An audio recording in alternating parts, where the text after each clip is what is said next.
अस्सलाम वालेकुम स्टूडेंट, कैसे हैं आप सब? उम्मीद है सब ठीक होंगे। जैसे आप लोगों को मालूम है कि मिड टर्म का एग्ज़ाम ख़त्म हुआ और अब हम फाइनल टर्म की तरफ मूव करते हैं और अब हमें फाइनल टर्म की तरफ चलना है। तो आज हमें हमारा जो फाइनल टर्म का पहला लेसन है, पहला चैप्टर है, that are reproduction in plants topic है हमारा।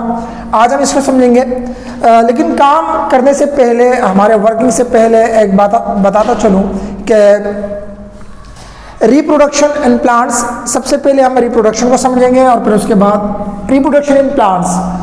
तो जो काम असाइनमेंट्स आप लोगों को दिए जाए तो उस असाइनमेंट्स को भी करना है, साथ साथ में आप लोगों को पीडीएफ के फॉर्म में काम भी भेज दिया जाएगा, जिसको आप लोगों को करके और फिर वहाँ उसको दोबारा स्कूल में जमा करा के मैं खुद चेक करूँगा उस काम को। सही है।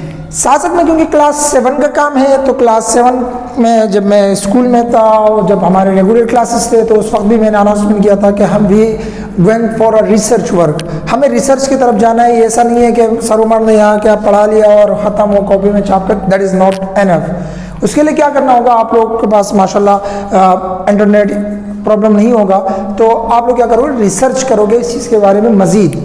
जहाँ पर मसला हो तो वही क्वेश्चंस जिस दिन आप लोग स्कूल आओगे जमा करने के लिए असाइनमेंट, तो वो क्वेश्चंस एक पेज पर लिखकर मैं आप लोगों को वहाँ समझाऊंगा, क्योंकि उस दिन मैं वहाँ प्रेजेंट होऊंगा, इशू नहीं। सही। तो let's move reproduction in plants. Reproduction in plants, सबसे पहले हमें जैसे आप लोगों को मालूम है कि मेरे रूल से मैं जब भी समझाता हूँ तो सबसे पहले चैप्टर नेम समझाता हूँ और फिर इसके आगे मुझे इतनी मेहनत करने की ज़रूरत नहीं पड़ती। तो सबसे पहले समझते हैं कि रिप्रोडक्शन क्या है। कहते हैं the process and which the organism increase या produce their offspring। वो प्रोसेस, अब लिविंग बॉडी है, लिविंग ऑर्गेनिज्म में बहुत सारे प्रोसेस चल रहे होते हैं। फोटोसिंथेसिस का प्रोसेस, मेटाबॉलिज्म का प्रोसेस, डाइजेस्टिव सिस्टम, ये प्रोसेस, रिस्पायरेशन का प्रोसेस, साथ साथ में एक और प्रोसेस है जिसको हम कहते हैं रिप्रोडक्शन।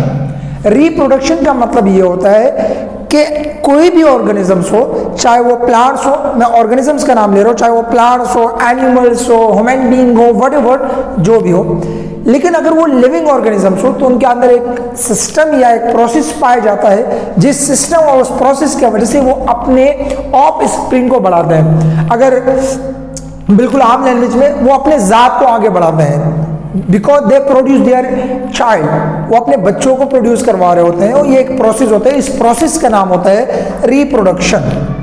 अब रिप्रोडक्शन के 3 टाइप्स होते हैं।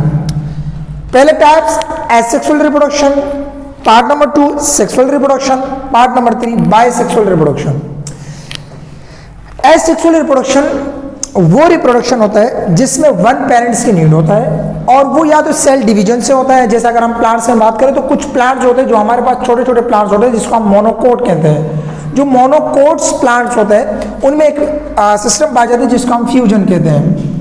फ्यूजन में होता क्या है कि एक सेल डिवाइड हो रहा होता है, उस सेल से नया सेल प्रोड्यूस हो रहा होता है। इंशाल्लाह आगे मजीद जाएंगे तो हम माइटोसिस और म्यूसिस का प्रोसेस पढ़ेंगे, फिर वहां पर हम भी ये भी पढ़ेंगे कि how can the cell break down. जैसे फॉर एग्जांपल यहाँ पर कोई कट लग जाता है तो वो कट में वहाँ पे सेल्स आ जाते हैं। कैसे आते हैं? माइटोसिस और म्यूसिस के जरिए आते हैं। तो इस तरह फ्यूजन भी एक अमल होता है। जब ये फ्यूजन का जो अमल है ये ज़्यादातर यूनिसेलुलर ऑर्गेनिजम्स में पाया जाता है जो एक सेल पर मुश्तमिल होते हैं। उसमें क्या होता है कि एक ही सेल होता है, वो डिवाइड हो रहा होता है, दूसरे सेल में उससे 3 से 4 सेल प्रोड्यूस हो जाते हैं, फिर उसके बाद नेक्स्ट वही सेल प्रोड्यूस हो रहा होता है। इसलिए वो अपने इस प्रोसेस को कंटिन्यू रखते हैं। सेक्सुअल रिप्रोडक्शन में 1 पेरेंट्स की नीड होती है, कोई एक मैच्योर सेल की जरूरत होता है, कोई एक पेरेंट्स की जरूरत होती है। सेक्सुअल रिप्रोडक्शन जो ज़्यादातर मल्टी सेलुलर में हमारे पास हायर प्लांट्स आते हैं, एनिमल्स और कुछ यूनिसेलुलर ऑर्गेनिजम्स भी होते हैं। सेक्सुअल रिप्रोडक्शन में मस्ट है कि 2 पेरेंट्स की नीड होती है, लेकिन शर्त है कि वो पेरेंट्स के जीन सेपरेट हो। जीन सेपरेट होने का मतलब ये कि एक अगर मेल है तो द सेकंड वन भी फीमेल, मेल और फीमेल इनके जीन सेपरेट होने चाहिए। सेक्सुअल रिप्रोडक्शन के लिए ये सबसे बड़ी शर्त है। सही है।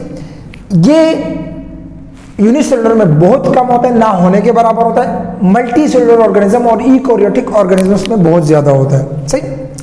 बायसेक्सुअल एक ही बॉडी हो, देखो सेक्सुअल में हमने क्या कहा, 1 पेरेंट्स की नीड होती है, कोई और प्रोसेस नहीं हो रहा होता। सेक्सुअल में हमने कहा 2 पेरेंट्स की नीड होती है, उनके जीन्स सेपरेट होते हैं। बायसेक्सुअल में क्या है, बायसेक्सुअल, बाय का मतलब होता है डबल, 2।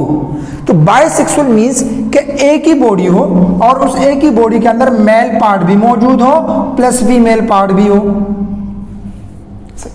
मेल और फीमेल के दोनों पार्ट जब जिस ऑर्गेनिजम्स में पाए जाए और वहां से उस अपने बॉडी से अंदर मेल और फीमेल का जो प्रोसेस है वो चल रहा होता है और उससे जो न्यू ऑर्गेनिजम्स प्रोड्यूस होता है उसे हम कहते हैं बायसेक्सुअल। सही।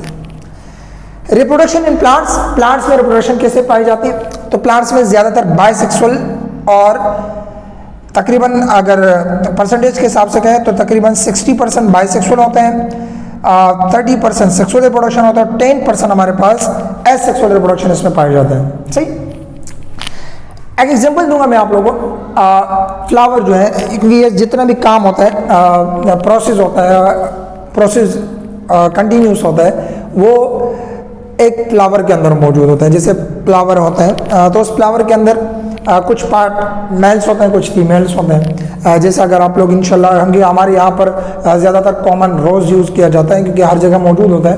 तो रोज़ का जो आप फ्लावर लोगे, ये एक फ्लावर है और ये उसकी वो डंडी बनी हुई है। हाँ, उसमें आप लोगों ने एक चीज़ नोट की होगी, उसमें एक चीज़ पाई जाती है जो माचिस की तिल्ली होती है ना, उसके जैसे इस तरह कोई पार्ट मौजूद होता है उस फ्लावर्स के अंदर। फ्लावर पहले बंद होता है, फिर ये आराम से खुलता है और एक फ्लावर बन जाता है। तो ये फ्लावर है, पेटल्स लगे हुए, कैलेक्स हैं, यहाँ पर इस तरह कोई पार्ट मौजूद होता है और फिर उसके बाद डंडी होती है। ये वाला जो पार्ट होता है ना, इसको कहा जाता है ओरी। क्या कहा जाता है? ओरी कहा जाता है। तो ये यहाँ पर ये मेल और फीमेल पार्ट्स होते हैं। मेल और फीमेल पार्ट्स का रिप्रोडक्शन होता है। रिप्रोडक्शन के दौरान गैमेट्स बनते हैं, गैमेट से वो किस में आ जाते हैं? ओरी में आ जाता है। याद रखिएगा, ओरी are present in female bodies, not in male bodies. हाँ, ओरी कहाँ प्रेजेंट होती है? फीमेल्स बॉडी में। ओरी में आ जाता है। ओरी में पहले का पूरा अमल होता है, गैमेट्स बनते हैं, एग बनते हैं और फिर फ्लावर के अंदर प्लांट्स के अंदर ये होता है कि या तो वो जब एग्स बन जाए तो वो जिसको हम सीड कहते हैं, बीज कहते हैं, या तो वो हवा के जरिए गिर जाते हैं या वो पानी के मीडियम के जरिए वो दूसरी जगह चले जाते हैं, वहाँ पर वो उगना स्टार्ट हो जाता है। सही है।